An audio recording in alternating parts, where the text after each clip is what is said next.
सनातन धर्म के इतिहास में जब भी अधर्म, क्रूरता और निर्दयता को बढ़ावा देने वालों ने जन्म लिया है, उनका निश्चित ही विनाश हुआ है। सृष्टि के पालनकर्ता भगवान विष्णु विभिन्न विभिन्न रूपों में धरती पर आकर अधर्म का नाश किया है। द्वापर युग में भगवान कृष्ण द्वारा कंस का वध से लेकर महाभारत तक, त्रेता युग में भगवान राम द्वारा रावण का वध और सतयुग में भगवान नरसिंह द्वारा हिरण्यकश्यप का वध। इनके अतिरिक्त भगवान विष्णु ने और भी अनेक अवतार लिए और पापियों का विनाश किया। आज हम बात करने वाले हैं हिरण्यकश्यप का अंत करने वाले नरसिंह भगवान का क्या हुआ। हिरण्यकश्यप के क्या वह ब्रह्मांड में विचरण करते रहे या अदृश्य हो गए या फिर उनका वध किया गया। दोस्तों, आज की वीडियो में हम आज ऐसी बात बताने जा रहे हैं जो शायद ही आपने कभी सुना हो। आइए जानते हैं कि विष्णु अवतार नरसिंह भगवान का क्या हुआ। सतयुग में एक निर्दयी असुर हिरण्यकश्यप था, जो दैत्य असुरों का राजा था। कठिन तपस्या से उसने ब्रह्मा जी से वरदान प्राप्त कर लिया था कि ना तो उसे मनुष्य मार सके और ना ही पशु, ना तो उसे दिन में मारा जा सके ना तो रात में, ना घर के अंदर और ना ही घर के बाहर, और ना ही किसी अस्त्र से ना किसी शस्त्र से उसका वध किया जा सकता है।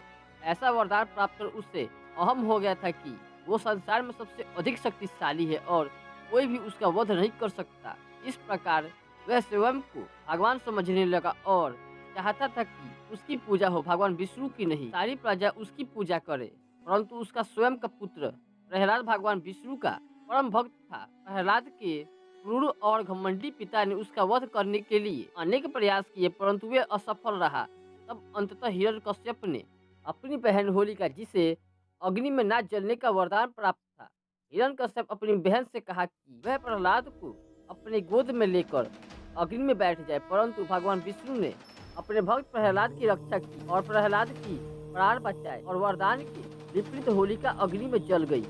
इसके पश्चात तब हिरण्यकश्यप स्वयं प्रहलाद को प्रताड़ित करने लगा। तब एक खंभे से प्रकट होकर नरसिंह रूप में भगवान विष्णु ने संध्या के समय घर के चौखट पर और अपनी गोद में उठाकर छाती अपने नाखून से चीरकर उसका वध कर दिया। इस प्रकार ब्रह्मा जी द्वारा दिया गया वरदान भी बना रहा और अधर्म का विनाश भी हो गया। परंतु इस भयानक वितराम के बाद भी भगवान नरसिंह का क्रोध शांत नहीं हुआ। उनके क्रोध से संपूर्ण ब्रह्मांड भयभीत हो गया। ऐसी स्थिति देखते हुए सभी देवता ने भगवान शिव से जाकर प्रार्थना करने लगे कि वो नरसिंह भगवान का क्रोध शांत करे। तब शिव जी ने सबसे पहले वीरभद्र को नरसिंह भगवान का क्रोध शांत करने के लिए भेजा, परंतु वीरभद्र भी उनका क्रोध शांत न कर सके। तब अंततः भगवान शिव ने सर्वेश्वर अवतार लिया। शिव जी के इस अवतार को सरभ अवतार भी कहा जाता है, जिसमें मनुष्य, पक्षी और शेर के समान भेष था। सरभ अवतार में महादेव ने नरसिंह भगवान का क्रोध शांत करने का प्रयास किया, परंतु नहीं कर सके। तब निरंतर 18 दिनों तक सरभ अवतार महादेव और विष्णु अवतार नरसिंह जी का युद्ध चला।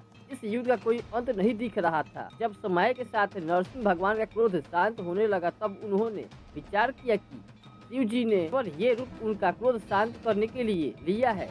तब नरसिंह भगवान ने स्वयं को शांत किया और श्री हरि विष्णु में विलीन हो गए। वही कुछ कथाओं के अनुसार शिव जी का सरभ अवतार बहुत ही भयंकर था। उनके सामने नरसिंह रूप की शक्तियाँ क्षीण हो गई थी और नरसिंह भगवान ने स्वयं को समर्पण कर दिया था और विष्णु रूप में विलीन हो गए थे।